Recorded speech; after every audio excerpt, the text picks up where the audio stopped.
Grand Rising.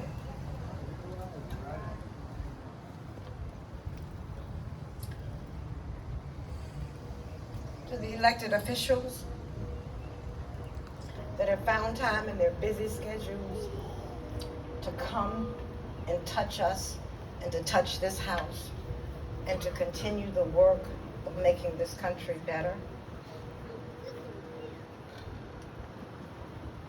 To friends that have joined us on this special day. To family. Thank you for allowing me to be on your tree.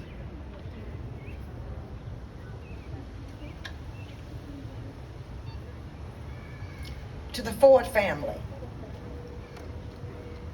may this house at the Henry Ford provide all that comes through its doors: hope, love, community, family, peace, and freedom.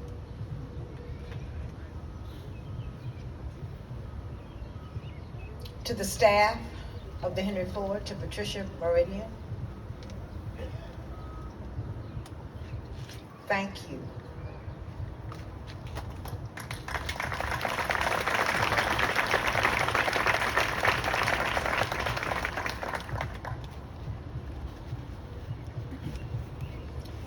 I don't stand here alone. Almost 30 years ago, I brought a man through the doors of this house to meet my parents. And his name is James Ritchie.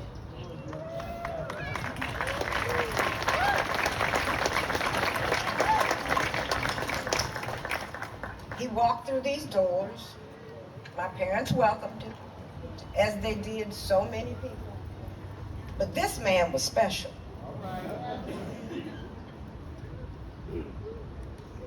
He has stood with me, beside me, through making this house a museum in Selma. Jim, today is our day.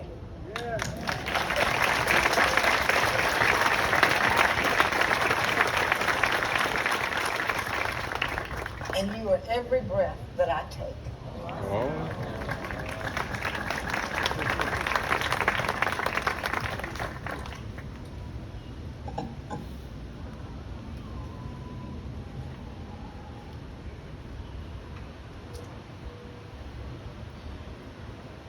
If the walls of the Jackson House could talk, what would they say? They would tell a story of a family that was committed to community, that was committed to education, that was committed to health care. All of the things that we hold dear as a society. If the walls of the Jackson House could talk, what would they say? They would tell a story of an Uncle Martin that lived in this house with my parents and I, planning the Selma to Montgomery March. I stand here today, over 50 years later, and we are still on that journey. We are still trying to protect democracy.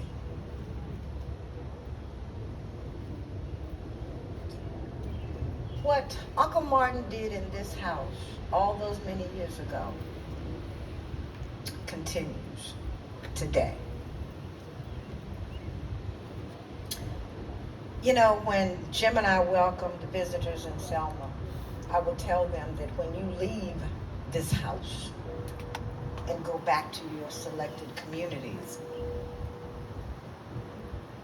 Try to make the world a better place. Touch others. Talk to people that are different but are alike.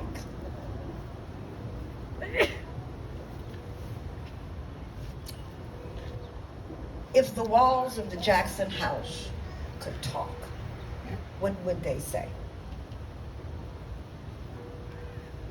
They would talk about a night that my mother and my father and I sat at the dinner table the night before I entered Fisk University. Many of my classmates are here with me today, 45 years later.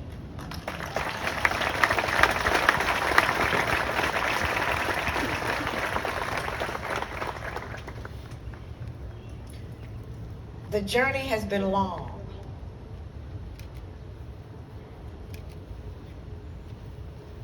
But the road continues. Generations continue to be born. 3 generations of my family have lived in this house and have been committed to the principles of justice, peace, and freedom.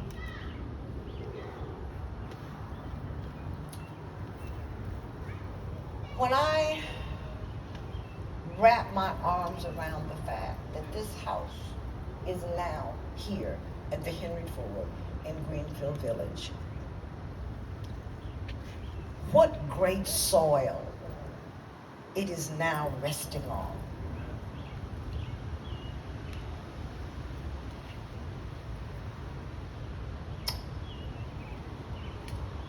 For those that have said, why Michigan? Why the Henry Ford? This is what they do.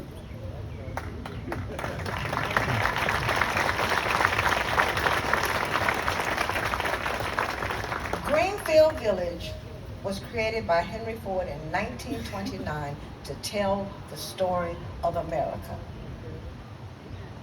This, the Jackson home, is part of that story.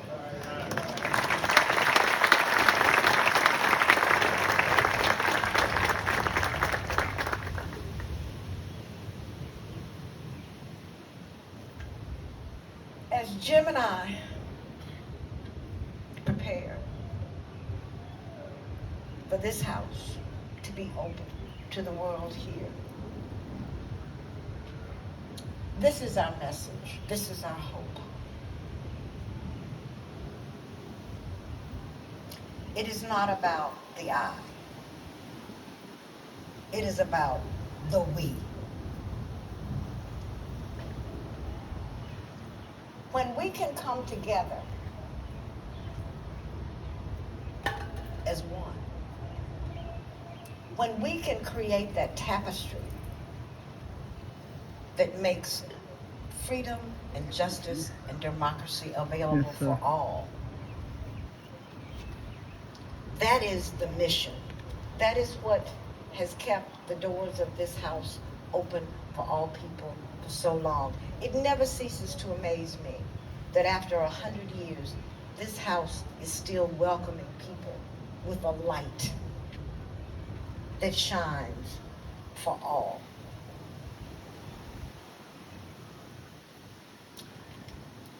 You know, I was 4 years old